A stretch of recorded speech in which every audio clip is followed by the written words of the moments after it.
14th studio production begins in 5, 4, 3, 2, 1.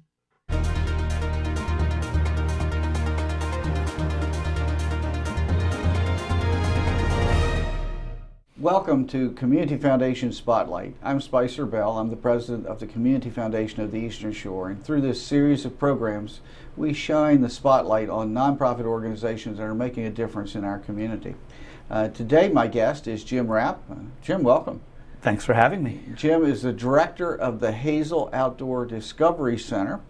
Okay, Jim, for those who are not up with everything that's going on around the community, what is a Hazel Outdoor Discovery Center? It is a wonderful place that the HODC for short, let's use, is in Eden, Maryland. Now it's a 525-acre, mostly a private forest. We have some ponds there and trails, etc. We'll talk about that. But it was set aside by a wonderful man who you and I both knew, Mr. Dick Hazel. You know, he used to own Pepsi-Cola in town, and the Hazel family's been so supportive of so many organizations here in the Lower Shore. But this was Mr. Hazel's private hunting preserve. Mr. Hazel was a tremendous outdoorsman, a bow hunter, a steward of the land, and very, I think, with a lot of vision and as he had, a lot of wisdom in how he wanted to care for this community. Before he passed away, he left this preserve to a foundation which he established and is now made available for outdoor youth activities. And it's a wonderful, wonderful place. Yeah, great. I obviously have had a couple of opportunities to visit. Been out there with, I guess the last time I was out there with a group of young people from the Fruitland Community Center. Absolutely. So it was an interesting day. It was. A couple tangled fishing lines that we had to pull apart. But other than that, the kids had a blast, and that's what it's for. That was Mr. Hazel's wish. Yeah, I found out how muddy the bottom of those ponds really are. I have photos. I noticed when it came to helping the kids in the with the kayaks and what have you, I ended up the one wading into the muddy pond. And we're pretty good at delegating volunteer authority. It worked well. You're welcome back to do that job anytime. Yeah, I'll take you up on that. But obviously, Dick Hazel and the whole family were really very philanthropic. They supported, as you said, a lot of organizations and a lot of good work that's occurred here in the community, particularly the Salisbury area for years. But the Outdoor Discovery Center was a private hunting reserve, and now is held for organizations, youth organizations to use. Give us a walkthrough. As we walk right in the driveway, what does someone expect to see there at the Outdoor Discovery Center? Well, I'll be glad to do that. I think one of the great things is actually the drive out. The Hazel Center at HODC is located at 4025 Cooper Road in Eden, Maryland. So a lot of cyclists know Cooper Road. It's referred to as the Cooper Loop. I see wonderful, teams of 12, 20 people when I come home in the evening or leaving in the morning or cycling out there. So you drive through that wonderful part of Wacomico County that's pretty much farmland. You cross little creeks for the Wacomico River to get there. And then when you come down our gate, nothing real fancy, there's a sign there. We have our logo, the Hazel Outdoor Discovery Center Oak Leaf. Lets you know that you're there. You come in the gravel lane, and that is your entry point to the 525-acre preserve. Now, it's contiguous. We do the back side of the property is sort of cut through with Walnut Tree Road, it's a county road, but everything else there is contained within the acreage or the boundary. So when you come in the gate, we have a couple of things. Right up front, we have a few fishing ponds. There's a nice fishing pond we keep stocked with largemouth bass, bluegill, and channel catfish. There's a little shallow pond, which is muddy, and we put our kayaks in. Especially for the kids who've never been in a kayak, it's just a little, almost like a swimming pool. We have a lodge, we call it. It's a little building there that's climate controlled with restrooms and a shower, tables and chairs for meetings, hosting trainings or in a classroom setting. And then the area behind it, thanks to actually Eagle Scouts, a number of Eagle Scouts have earned their awards out there. We have a fire pit and benches, and people normally camp back there. And just this year, we've added 4 miles of trails, all volunteer-based, all thanks to the Maryland Conservation Corps at Assateague State Park, volunteers through the local scouts in the fall. So there's trails now through the woods. There's some other ponds and meadows and food plots. As a wildlife person, we are perfect home for wild turkey, white-tailed deer, even Delmarva fox squirrels, one of our local endangered species that Mr. Hazel allowed several to be released out there a while back. So when you come, you can fish. You can hike, you can cycle, you can enjoy a starry sky. There's one of the things I love, there's no artificial light out there except for a few little outside lights. So if you turn those lights out, you look up. It's just as dark as skies you'll find anywhere around here. So you can do a number of things out there, but probably the greatest thing about this, and my favorite little punchline here, is we can't charge. Thanks to Mr. Hazel's generosity and the foundation that manages it, we do not charge any fees for use. And use could be an hour, a day, or a weekend or a week. It's all first come, first served scheduling. You contact me through our website, and basically we loan it out to groups to host their own outdoor programs there. Okay, we'll do this a couple times during the show. Let's give that website and contact information. Absolutely. It's very basic. You can Google Hazel Outdoors. It'll get you right there, or www.hazeloutdoors.org, or you can call me, 443-614-0261. Great, great.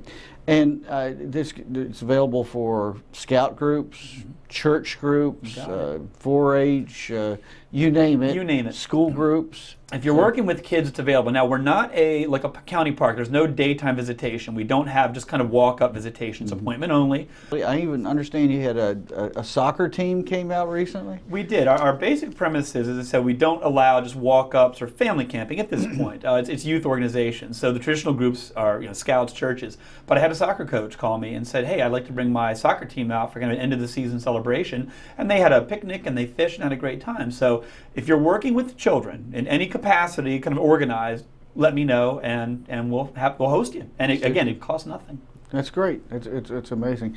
And now I know you have a big event once a year. It's called the Outdoor Discovery Day. Get Outdoors Day. Get Outdoors Day. And what is that?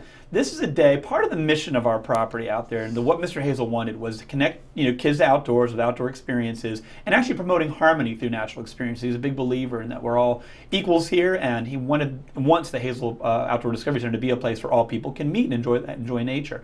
So on Get Outdoors Day, the best way I like to frame it is it's a chance for a kid, families, organized groups, to try things. And when I say try things, we're a pretty unique property in that you might want to try archery. The Maryland Bowhunter Society will be there, and they have a wonderful archery demonstration where the kids get out there and get to shoot, bows and arrows. You can shoot an air rifle. You can shoot a shotgun, clay pigeon style, if you wish, thanks to the 4-H and the Salvation Army and the American Legion. You can hike, you can view wildlife, you can fish in our fishing pond, you can kayak in our pond, the little kayaking pond, which you well know. You can learn about the environment through the Wicomico Environmental Trust will be there. You can hang out with live animals from Pocomoke River State Park. So all these things are out there, but we want to give kids a chance who've never done this, because when we talk about this is something that kids don't do anymore the way when I was growing up, and I know you well enough to know as you grew up around here. So we want Outdoors Day to be a day to try things for the first time, and if you find something you really like, then these organizations that are there to make the day happen are great places to plug in, unplug from the computer and video game and the DVD player, and plug into a great outdoor experience. And that's exactly the kind of activity Mr. Hazel wanted to have happen there. Yeah. As we were saying, last time I was out there was with some youngsters from the Fruitland Community Center, and when they got off the bus, there were several of the young men kind of plopped down in a picnic table, and they weren't sure they wanted to be there. We see that face all the time. Yeah, and I commented on one of them. I said, "Well, you ready to go in the kayak today?" "Oh, I don't go in the water." And I mean, they were really shutting down, and we managed to get the kayaks down to the pond and got some of the younger students in the kayaks, and they were carrying on. And first thing I look up, and here these guys are standing in line. They were ready to go, and they thoroughly enjoyed it, and it was obviously a totally unique experience for them to be able to get out there and do something like that. Well, and I think with most natural experiences, my own personal history, my grandmother, my family introduced me to nature. I had some wonderful teachers here in Wicomico County who also kind of foster that experience, but kids need a guide. They need somebody to plug them in, and unfortunately there's parents coming up now who didn't do this either. I mean, the last, say, 20 years or so, we've talked about this before, there's, books written in terms now of, nature deficit disorder and No Child Left Inside, this book author Richard Louv wrote. And it's a phenomenon that kids are just not going outdoors. And when you combine the lack of outdoor experiences with the increase in childhood obesity, and who was it recently that said this generation of kids growing up may not outlive their parents. or the age of their parents are going to be for the first time in human history. And a lot of that, I think, can be attributed to just physical activity, whether that's organized sports or the things that I did growing up, which was fishing with my dad or hiking in the woods or chasing frogs in the ditch.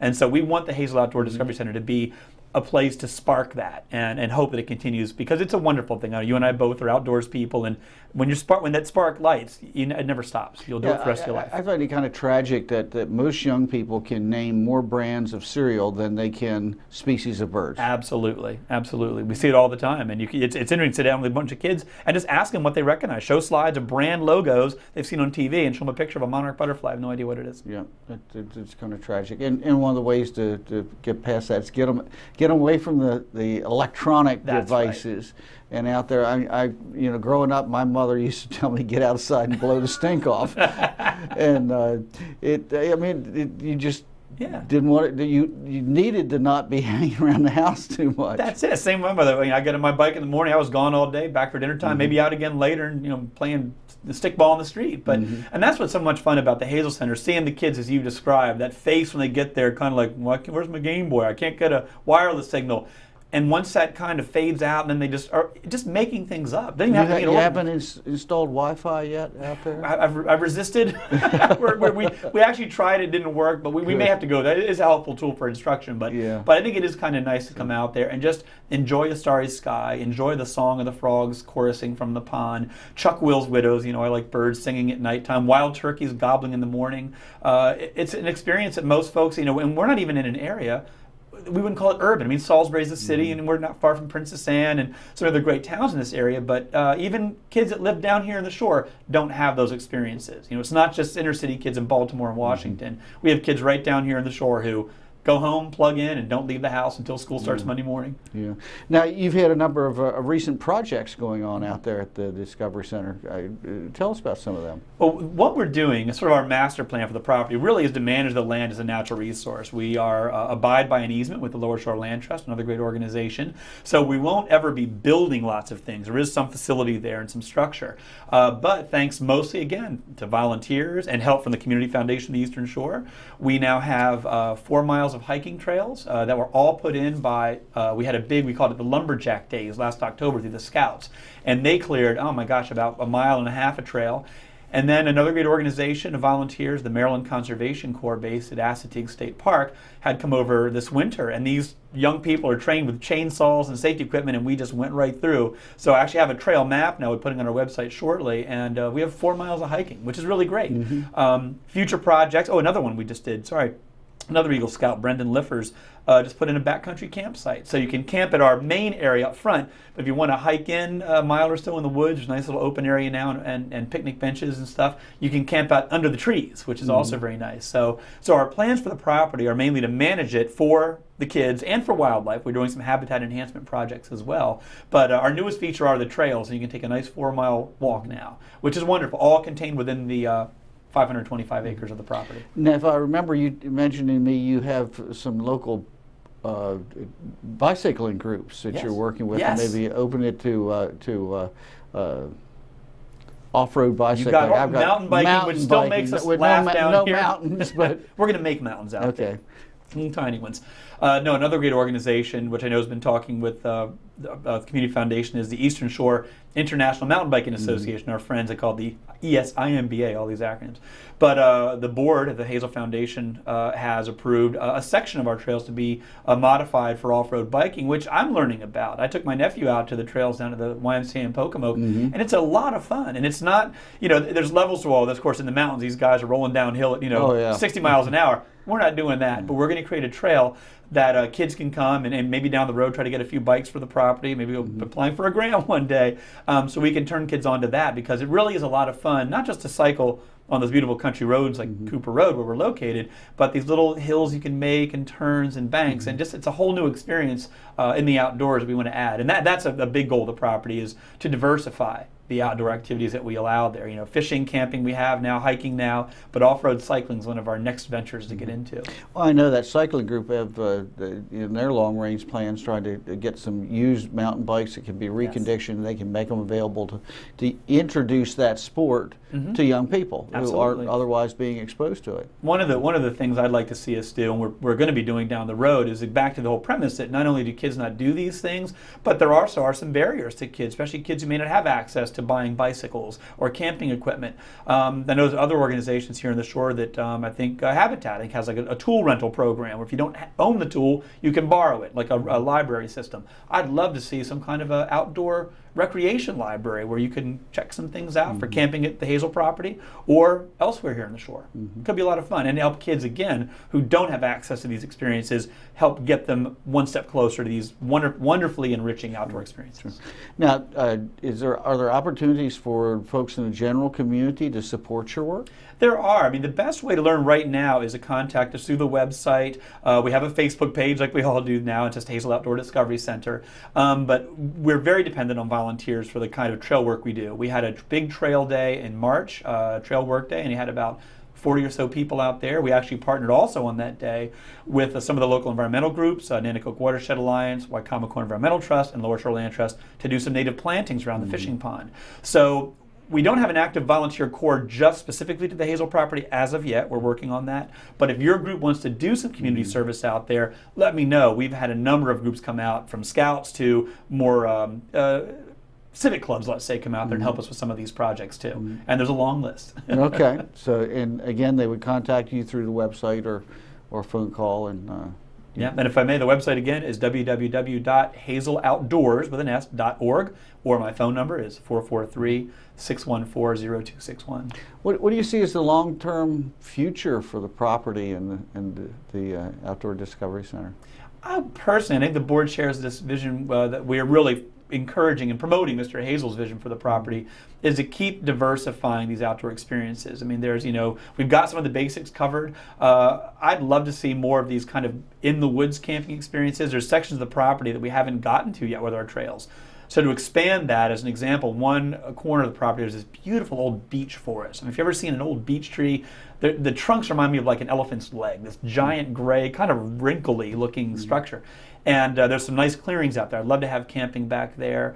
I personally love to see kids get up into the trees, safely and effectively. I know we have other partners down here that do kind of ropes courses and those types of things. But the more of those experiences we can have out there, the better. So there's a nice menu of choice. One of our limiting factors now, and it hasn't been a problem yet, but as we promote and more people learn about the property, it's one user group at a time, which is really great. So if you're working with kids, you're the only ones out there. There's nobody down the trail. There's no campsite next door making noise at night. If you want to sit and make noise, go for it. As long as you abide by the law, Not many neighbors. Not many neighbors out there. At least they're not close. No, a little funny story. I had a group of scouts a couple years ago. The kids were playing volleyball, and the leaders were like, "Well, it's getting dark, guys. It's time to go to bed." And we're like, "We're not done." I said, "It's getting dark. You can't keep playing." They said, "Yes, we can." And they rigged up lights and lanterns and flashlights and lit up their volleyball field. And I think they played till midnight. And the scout leaders were like, "It's fine with me." But I love the creativity. It allows them to do that. So in time, though, we may open up other sections of the property to another user group because we're going to run out of weekends. There's only so many in a year. And of the 525 acres, the section that's divided by Walnut Tree Road, there's a little parcel, 55 acres, not little, but we'd like to maybe down the road make that accessible to folks who can just come on out, what I mean, without making an appointment. We haven't gone there yet, but I'd love to have a section of the property made available to folks who can just come at any time. But as it is right now, you contact me to come out and see the place. Now, are you handicapped accessible? We are. I mean, it's a very flat area. All of our trails are not. Actually, our trails right at the current moment are seasonal. During the rains of early spring and all of that, there are a lot of big wet areas, a lot of wetlands out there, and we want to protect those. But as the tree growing season kicked in and the roots started sucking that moisture up, the trails dried right out. But yes, right around the main area there, everything's handicap accessible or wheelchair accessible. And so we encourage all groups to come out, no matter who you are, as long as you're working with kids and want to get them turned on to the outdoors. And other things in the future for the center that you know of? Well, I think another thing is our activity right now is mostly based on weekends. So thanks to this program and other things we're doing, and Get Outdoors Day, I call that our kind of our open house day. Come check it out. See it. And Get Outdoor Day, anybody can come. Yes, anybody. And it's June the 9th. Thank you. Yes. Hours? 10 a.m. to 2 p.m., just a couple hours. And I'm glad you mentioned that. So yes, Saturday, June 9th. You can bring the kids out. If you're bringing a large group, contact me, and I'll make sure we have enough stuff because we provide a free lunch and free T-shirt to the first 400 kids. Now, we usually hit about 400. If we go to 800, I may have to get more T-shirts. So let me know if you're having a big group coming, but you can bring one child out or bring a bus full. We love all that, and that's how the day really works. But back to your question about the groups, as more folks learn about it, we'd love to see more school activity. Actually, Dr. Fredrickson, our superintendent of schools here in Wicomico County, had all of his principals meet out there last fall, and we've been talking and thinking about ways the school system can use the property. The universities, we're right almost central between Salisbury University and the University of Maryland Eastern Shore in Princess Anne. I'd love to see undergraduate research projects out there. My first exposure to the property as an SU undergrad back in the late 80s was going out there with my ecology class. And Mr. Hazel met us, and he loved taking us around, and we did ecology lessons out there. So it's a great field station for that type of thing as well. And the more people that know, so far everyone I've talked to and shown them the place has brought a group out there. It's a pretty easy sell, and the price is just right. Well, and also, if there's a community group that wants to have a meeting or something like that, they can use your lodge too, right? I'm glad you mentioned that, Spicer. It's a great place for nonprofits to have a board retreat or something like that. Kind of gets you away from the office a little bit. That's right. Away from the phone. That's exactly. I'm so glad you said that. Yes, because obviously, when it comes to youth in our community, certainly it is the scouts and the church groups and the schools that do that, but all of the other groups, the civic clubs, the community foundation, the businesses that support youth activities, we kind of have a broad view of what it means to support youth in our community. So absolutely, if you want to have a meeting out there, just a nice private place to kind of sit down, like you said, cell phones off, think, strategic plan, just go out, enjoy an afternoon, have a social event, let me know. The youth come first, but we have a lot of open days on the calendar. And by going to the website, again, hazeloutdoors.org, we have an online calendar on the site, and if it's blocked out in red, it's booked. If it's not, call me. And if it meets our mission as broad as we have it, you're more than welcome to come out and use the property for whatever purpose you have, as long as it's kind of connected to serving children. Run down, for the Outdoor Discovery Day, run down again. I think we went real quickly through some of the activities. There's archery. Archery. Yes, we have actually Maryland Bowhunter Society and Arrowhead Archery, so kids can actually shoot targets with a bow and arrow. Okay. And what's it, BB guns or we have pellet rifles? You got it. BB guns, air rifles, and shotguns. If you want to put on the earmuffs, and my buddy Dennis Handel will put one in there, and they'll put a clay pigeon out there, and you get to take a shot at it. Yeah, I was there. I guess it was last year I was out, and they had some fairly young kids there trying that, and they were fascinated. They were, and if I may, the guys and men and women who make this thing happen, the volunteers, they're passionate about what it is they do, and you'll never meet a nicer group of people. And so even for the parents, like, oh, I don't know that I want my child shooting a shotgun, you should try it. Yeah. My nephew was the same way. He just thought it was a blast. He had a great time out there. And so we have little tiny kids all the way up to the young teens doing this. And it's all safe, and it's all organized, and it's a great time to learn firearm safety. Well, and I think that's an interesting piece that they really do model the safe practices there. So it introduces a youngster to that. You don't just pick up a gun. Exactly. There's certain safety procedures that you need to follow if you're going to handle this firearm safely. Which is exactly the kind of thing that Mr. Hazel was all about. He was, an avid outdoorsman and the most ethical outdoorsman ever met. This is a man who prided himself on his hunting ability and skill, but also the fact that he was a good and honest hunter and also safe with what he did. And that's exactly the kind of practices we carried at the Hazel Outdoor Discovery Center.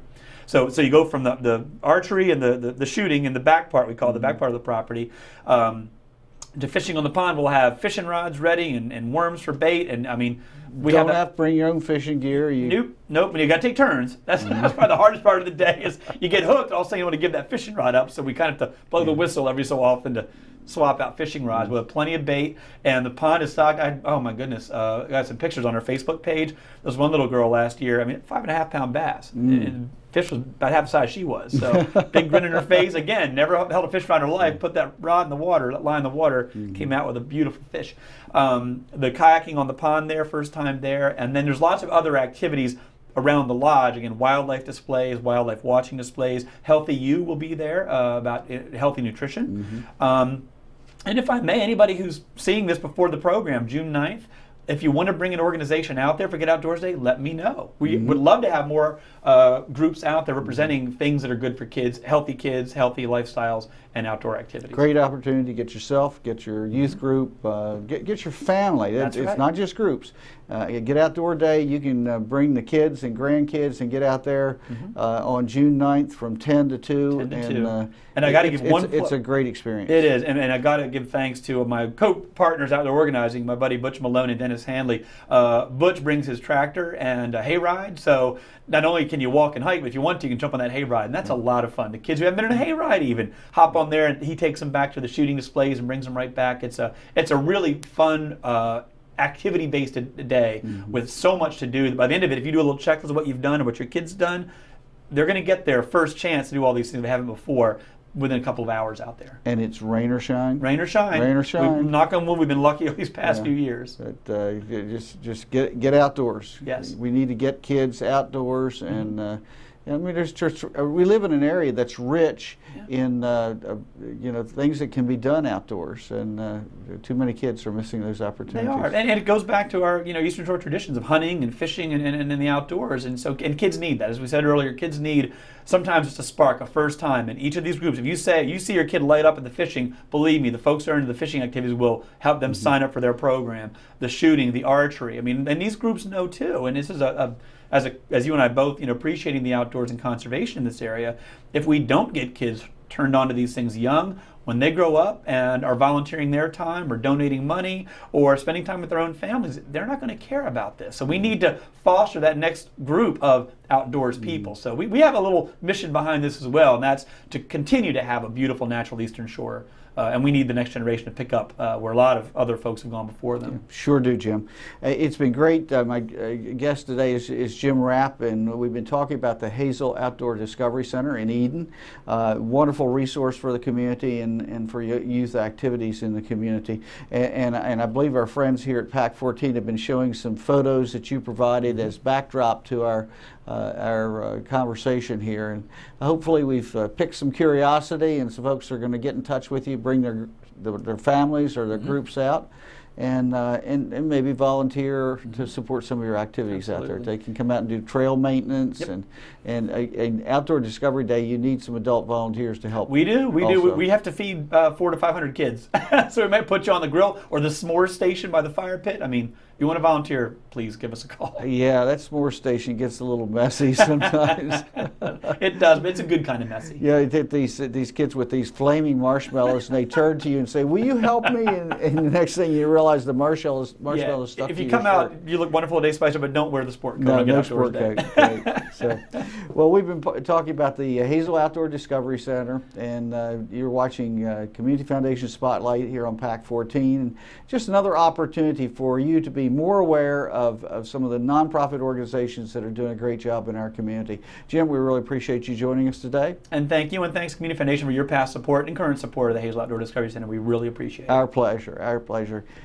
Get involved, get outdoors, get kids outdoors, and remember to support these type of organizations in the community. And we thank you for watching PAC 14 and being a guest here on Community Foundation Spotlight.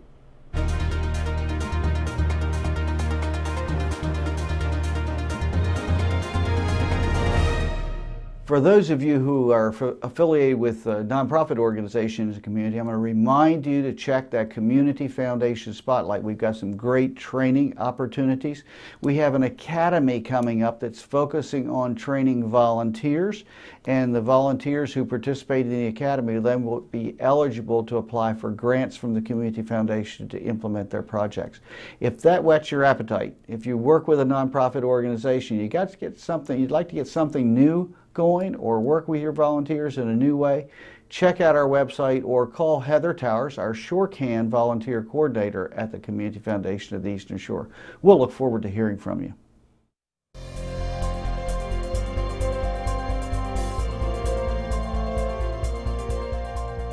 Would you like to see your community organization or nonprofit group featured on PAC 14?